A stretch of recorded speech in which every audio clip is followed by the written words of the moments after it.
In our final touch, it's back to school for the Green Bay Packers. Yeah, the team moved into dorms at St. Norbert College in De Pere. As we promised, we couldn't help but notice running back Ty Montgomery showing up for training camp in a sporty Polaris slingshot. We're all too familiar with his auto cycles since we just test drove one with Harvey Briggs. As we mentioned, the Packers will spend 4 weeks at St. Norbert's. It's a tradition that spans 61 years, but that's how you... That is style. Thanks for helping out today. My pleasure. Susan, feel better? We'll see you back here tomorrow. News 3 at 5 starts right now. Right now at 5, Madison wants your help in revamping Old Brick Gardens. We'll tell you how you can help. And work is underway to relocate a nonprofit that suffered damage from a water main break. And President Trump says he has reached a deal with the European Union when it comes to tariffs. I'll tell you what it is. That's just ahead. This is News 3 at 5. Thanks for staying with us. It is an alert day as severe storms could be heading our way. Let's get a look at your first alert weather. Meteorologist Dave Caulfield is in the Weather Center. Dave? Gets ready to move through southern Wisconsin. Ahead of that front, some strong to severe thunderstorms are forming across portions of Minnesota, Iowa, and northern Wisconsin. Now, I do think that we can wait a few hours before we have to start worrying about these storms coming into southern Wisconsin, but we're keeping an eye on them because they could bring some hail and some damaging winds as well. But right now, Doppler track is quiet across southern Wisconsin. Look for those storms to move into the area closer to 7 or 7:30 and closer to Madison, I think maybe around 9. But we are watching in Platteville those storms to the north and west on our Queen Bee Radio Skycam. Clouds on the increase all across southern Wisconsin over the past couple of hours. Temperatures are in the 70s and 80s across southern Wisconsin. Dew points have moved up pretty notably, actually. So we do have plenty of fuel for those storms to tap into with dew points in the mid-60s. Wind speeds out of the south and west at about 10 to 15 miles per hour ahead of that front. So this evening, especially late this evening, showers and storms are possible. Some could be strong to severe, so let's keep an eye to the sky and be weather aware. We'll track these showers and storms and talk about cooler temperatures on the way in your first alert forecast in just a few minutes. All right, Dave, thank you. We'll talk shortly. The city of Madison wants your help in paying for an expansion project for one of the city's biggest tourist attractions. The city will use a broker-dealer to offer so-called mini bonds. News 3's Rose Schmidt explains this new approach and where that money will go. Eric and Charlotte, this is all to help pay for an expansion of Old Brick Gardens. It's a botanic garden and park on the Near East Side. Now that expansion is expected to cost $12 million, and the city has a unique way to pay for it. Today, people are here for blooming butterflies. Things are aflutter at Old Brick Botanical Gardens for one of its summer highlights. It's a tradition that's been going on for 25 years in Madison, so some parents came as children are bringing their children. Director Roberta Sladkey says more than 350,000 people visit the gardens each year, but the building hasn't been expanded since 1991. So we need the space. We're desperate for the space. The Botanical Society and the City of Madison are each contributing $6 million to pay for an expansion project, which will have a new learning center and an energy-efficient greenhouse. But city officials are hoping some $2 million will come from you in the form of mini bonds. It's a way for those people who like to invest. Essentially, you can buy a $500 stake in the new construction and cash out your bond in 10 years with interest. My understanding is Madison did something like this back in the 1970s. It was a very sort of short-lived program. So if you buy a mini bond to help pay for the gardens project, what's the chance you won't get your money back? The chance that we're going to default on that debt is close to zero. Good news for people looking to invest, and even better news for a building hoping to spread its wings. We hope that we'll be able to offer more and more ways to experience the garden as we complete the construction. Those bonds will be issued on a first-come, first-served basis for a week in October. We have more information on how to get them on channel3000.com. Rose, thank you. The nursing supervisor for the Rock County Jail was placed on administrative leave last week after being arrested on a drug charge. The Janesville Gazette says 40-year-old Brandy Malcook of rural Broadhead was arrested July 18th at Walgreens on a tentative charge of obtaining a controlled substance by fraud. Malcook works for Advanced Correctional Healthcare, which is a contractor that supplies health care to jail inmates. Advanced Correctional Healthcare President Jessica Young confirmed to News 3 Malcook was placed on administrative leave pending an investigation. Formal charges have not been filed against her. Madison police are looking for two men suspected of hitting a man with a pipe and taking money from him early this morning. Officers say a 56-year-old man was walking near East Washington Avenue and Milwaukee Street when two men approached him around 2:20. One of the suspects had a knife and the other an object that the victim believed to be a pipe. Robbers hit the victim with that object and took his money. Anyone with information about this armed robbery is asked to contact the Madison Police Department. Work is underway tonight to relocate a nonprofit that suffered damage from a water main break earlier this month. The flooded art studio supports artists and entrepreneurs with developmental disabilities. News 3's Adam Duxter explains the challenges that they're facing tonight. Adam? Owners at Artworking say the flooding started on a Friday night earlier in July, and they weren't able to catch it until 2 days later. Now they're trying to sort through the damages while attempting to move to a new facility. Artworking works with artists with disabilities. It's been at East Broadway location for more than a decade. Now they have a move out date this Friday, and owners say it still doesn't feel real. It's surreal seeing a place that you basically spent a lot of your life in, filled with water. It feels like a dream. Seeing the reflection of the lights on the ceiling on the floor because the building is full of water. Artworking is a not-for-profit, and they need financial help at the moment to relocate.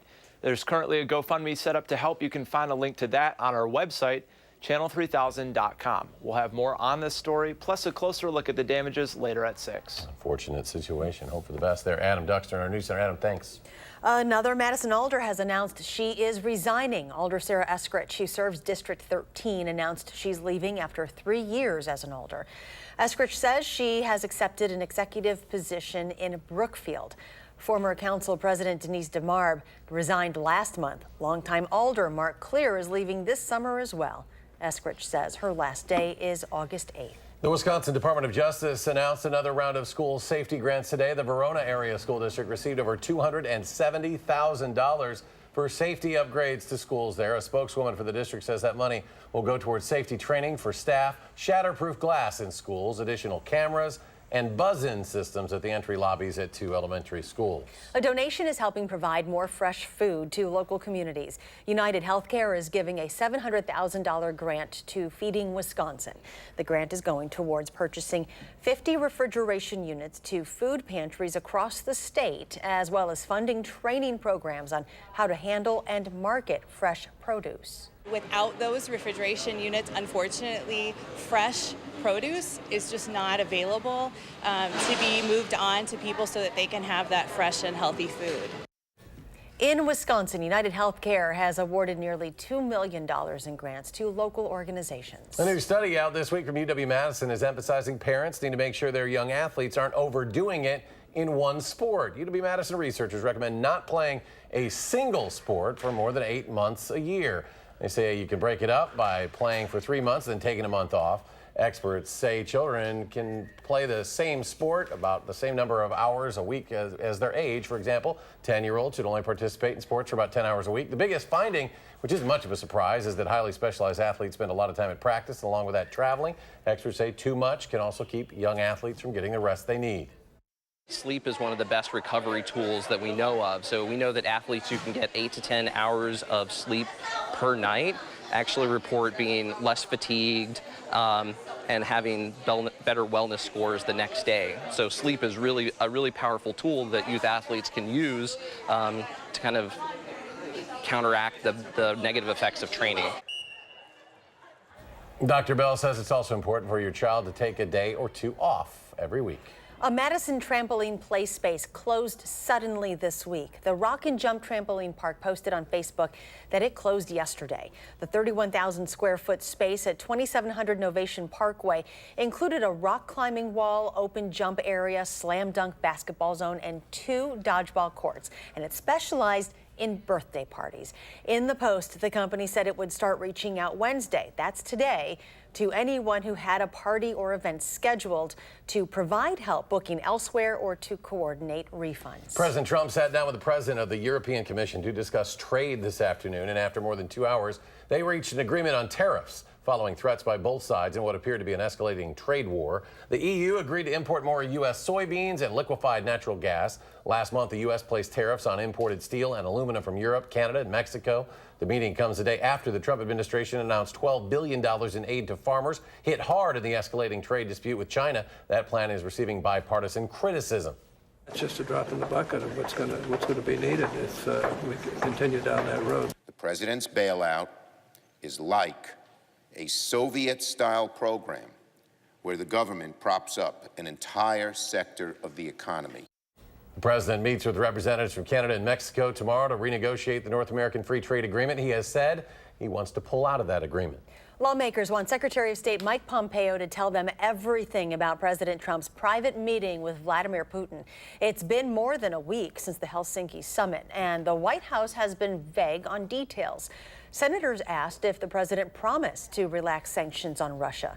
Secretary Pompeo insists the Trump administration has been tough on Russia and drew a hard line on meddling in U.S. elections. I can confirm to you that no commitment has been made to change those policies in any way. I personally made clear to the Russians that there will be severe consequences for interference in our democratic processes.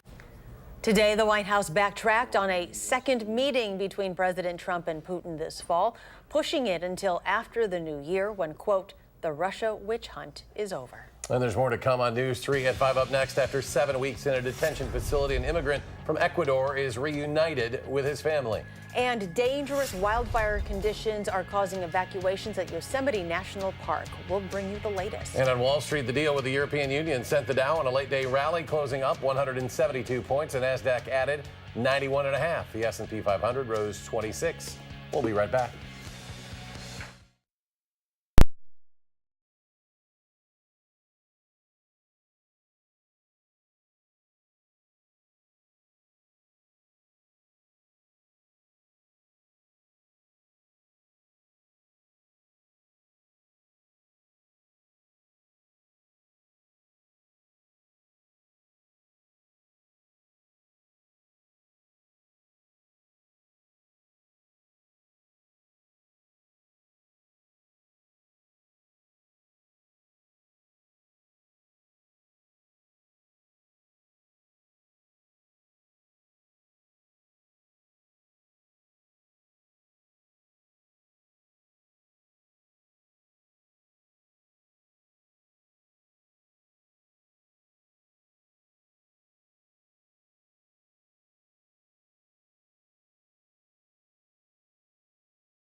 A federal judge frees an Ecuadorian immigrant who was detained by authorities after delivering pizza to a military base in Brooklyn. Pablo Villavicencio walked out of a detention facility in New Jersey late last night, a free man, after being locked up by federal immigration officers. He had been arrested June 1st while making a pizza delivery to the Fort Hamilton Army base in Brooklyn. Guards requested ID, and a background check showed the immigrant from Ecuador had been ordered to leave the United States in 2010, but stayed. There are due process rights that are being trampled on by ICE in their decisions to detain people. Thank you for everything. Thank you for everything, the guys, the press. Thank you. The judge says Villavicencio can remain in the U.S. while he tries to gain legal status. Tourists are evacuating Yosemite National Park this morning after dangerous conditions due to the nearby wildfire. The Ferguson fire has burned about 38,000 acres now in California's Sierra Nevada. Firefighters battling the flames. They'll work in nearly 100-degree temperatures. Park officials will close the 7.5-mile valley, causing the cancellation of at least 1,000 hotel and lodge reservations during this peak summer season. Just got to the point, the cumulative effect, poor air quality, the weather forecast saying we're not looking at any relief soon. The decision gives firefighters time to perform preventative measures without interference from tourists. The park will officially close for at least 4 days, starting later today. Flags are flying at half-staff in Greece right now. The country's prime minister declared 3 days of national mourning for the people killed in wildfires. Right now, the country is dealing with large and deadly wildfires burning near Athens. At least 79 people have died and thousands have left their homes. Medical experts are hailing the results of a new study. It was presented at the Alzheimer's Association International Conference, and it finds intensively treating blood pressure to lower the top number to 120 instead of 140 can lower the chances of developing mild cognitive impairment and dementia. This is really the first time we've been able to show in a clinical trial that aggressive management of these cardiovascular risk factors, such as blood pressure, can reduce a person's risk for cognitive impairment. So researchers advise thinking about your cognitive health now. If you have cardiovascular risk factors like high blood pressure, get them under control in your 30s and 40s. Government safety experts are warning drivers about a dangerous social media challenge popular right now. People around the world are posting videos of themselves dancing to Drake's new hit song, In My Feelings. Videos show passengers and even drivers jumping out of moving cars to dance on streets and highways. Christopher O'Neill is a spokesperson for the NTSB. He says the challenge is yet another form of distracted driving and is unsafe for participants and those around them.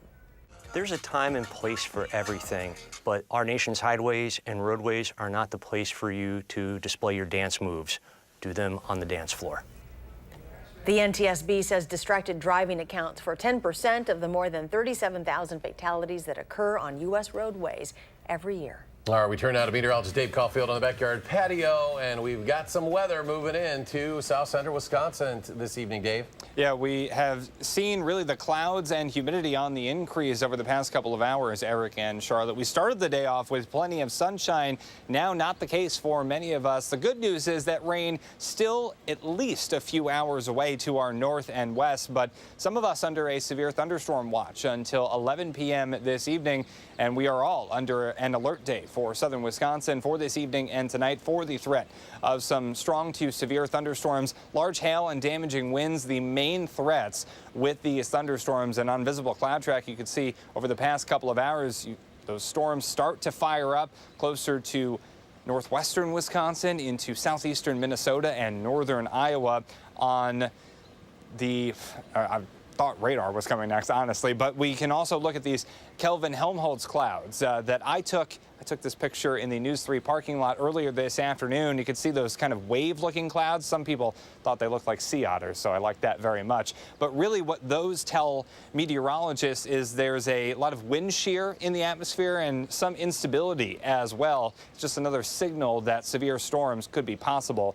this evening and tonight. There is radar on Doppler track. We can see a couple of severe thunderstorms sparking right close to the Minnesota-Iowa state line. But as I mentioned, these storms still really getting their act together overall, and they're well to our north and west. So I think it's going to be at least a few hours before we get these storms into southern Wisconsin at all. And then closer to Madison, it could be about 9:30 before we get any raindrops to come with us. That being said, keep an eye to the sky because we could have some storms form out ahead of that main front.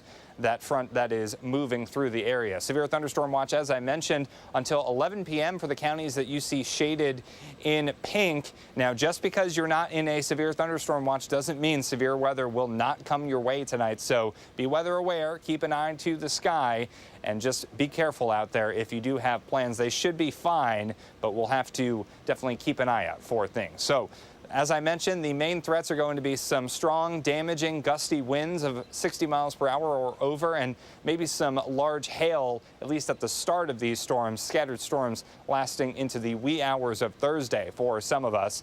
Now, our live look in Madison, you can see the increasing clouds in the sky. We started off the day with wall-to-wall sunshine, but currently we are at cloudy skies looking more like rain. Wind speed out of the west at 3 miles per hour. That dew point into the mid-60s, so that's about 5 degrees more humid compared to this time yesterday. Temperatures in the 70s and 80s. Dew points generally in the mid-60s outside. Wind speeds out of the south and west at about 8 to 15 miles per hour. So for tonight, mostly cloudy with a chance of showers and thunderstorms. Some could be strong to severe. Temperatures in the mid-60s tomorrow. Cooler, breezy. Chance of a stray shower in the afternoon. Temperatures only in the low 70s. So future track, we're really watching these storms still getting their act together. So by the time we get to about 8 or 8:30, future track not that optimistic on these storms coming through. But later tonight, that possibility becomes a little bit more likely. Even so, future track can be off by a couple of hours, so let's pay attention to that weather forecast this evening and tonight. Stay tuned to News 3 on Facebook and Twitter, on TV, and also on channel3000.com. Into tomorrow, though, we are looking a little bit calmer. Again, a stray shower or thunderstorm can't be ruled out, but it won't be severe. Similar forecast on Friday with temperatures staying in the low to mid 70s for the next couple of days. Precipitation potential, not that much. Again, a couple of downpours could fall across the area over the next couple of hours into tonight, but overall not looking at any tremendous rainfall amounts or anything like that. Your 7-day forecast showing temperatures staying in the 70s into the weekend and unsettled weather lasting into the weekend as well. We dry out on Tuesday and are back into the 80s on Wednesday. Now let's take a quick look at your first alert traffic update. Verona Road and the Beltline, we are seeing some slow go in the eastbound direction. No major accidents or incidents to report across Dane County, but we are seeing those normal slowdowns on the Beltline lasting until Stoughton Road and in the other direction to about Seminole Highway and a little bit farther to the west as well. Verona Road to John Nolan eastbound, that's 12 minutes with an average speed of around 25 miles per hour. And that is your first alert traffic. We are on the lookout for those storms. The good news is I do think they'll weaken a little bit as they head farther to the south and east, but we can't be too careful with a setup like this. Some damaging winds are possible. Time will tell. Dave, thank you. Still ahead of News 3 at 5, scammers are using another technique to steal your information. We'll tell you how you can avoid falling for it. That's when we come back.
Welcome back. Hackers have figured out yet another way to get your personal information. As Danielle Nottingham reports, they trick victims into handing over their passwords.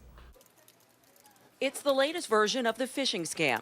Criminals are sending out fake emails and text messages to users claiming there's been suspicious activity on their account and they need to reset their password. The infiltration is called a man-in-the-middle attack. What we mean by a man-in-the-middle attack is that there's a person or a computer that's intercepting everything that you're typing. Google's Mark Risher says that can give scammers access to usernames, passwords, and credit card information. Attacks are becoming more sophisticated and more targeted. If you click on the link, it takes you to a fake login. The criminals can see you entering your username and password. And while you're stuck on the fake site, the crooks go to the real one, enter your info, and access your account. This looks, for all intents and purposes, like the google.com sign-in page.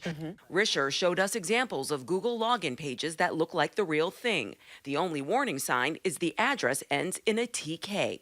So the challenge is when you receive these urgent messages, you want to take a moment, take a breath, and then look more closely. Google spotted these fake logins before they got to any users. So Google caught this.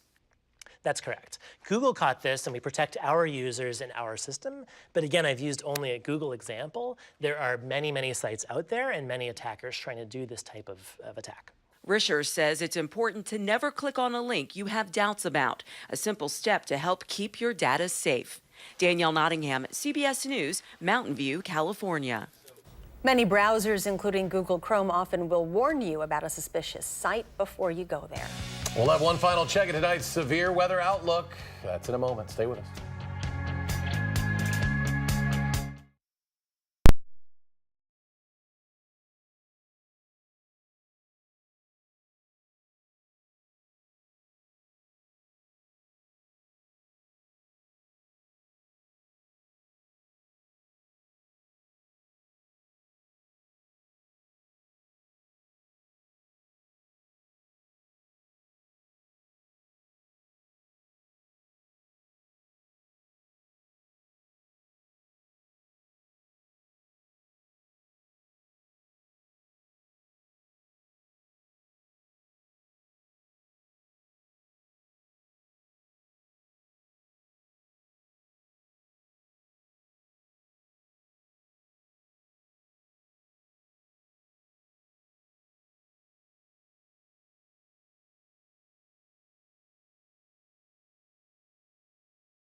All right, let's get to Dave. One final check. What's happening out there? Some of us are under a severe thunderstorm watch until 11, spots just to the north and west generally of Madison, although that doesn't mean Madison's in the severe weather clear, but those storms still well off to the north and west right now. I think it's a few more hours until they get into southern Wisconsin in general. Currently in Madison, 80 degrees. We've noticed those clouds on the increase, though. So has the humidity increased.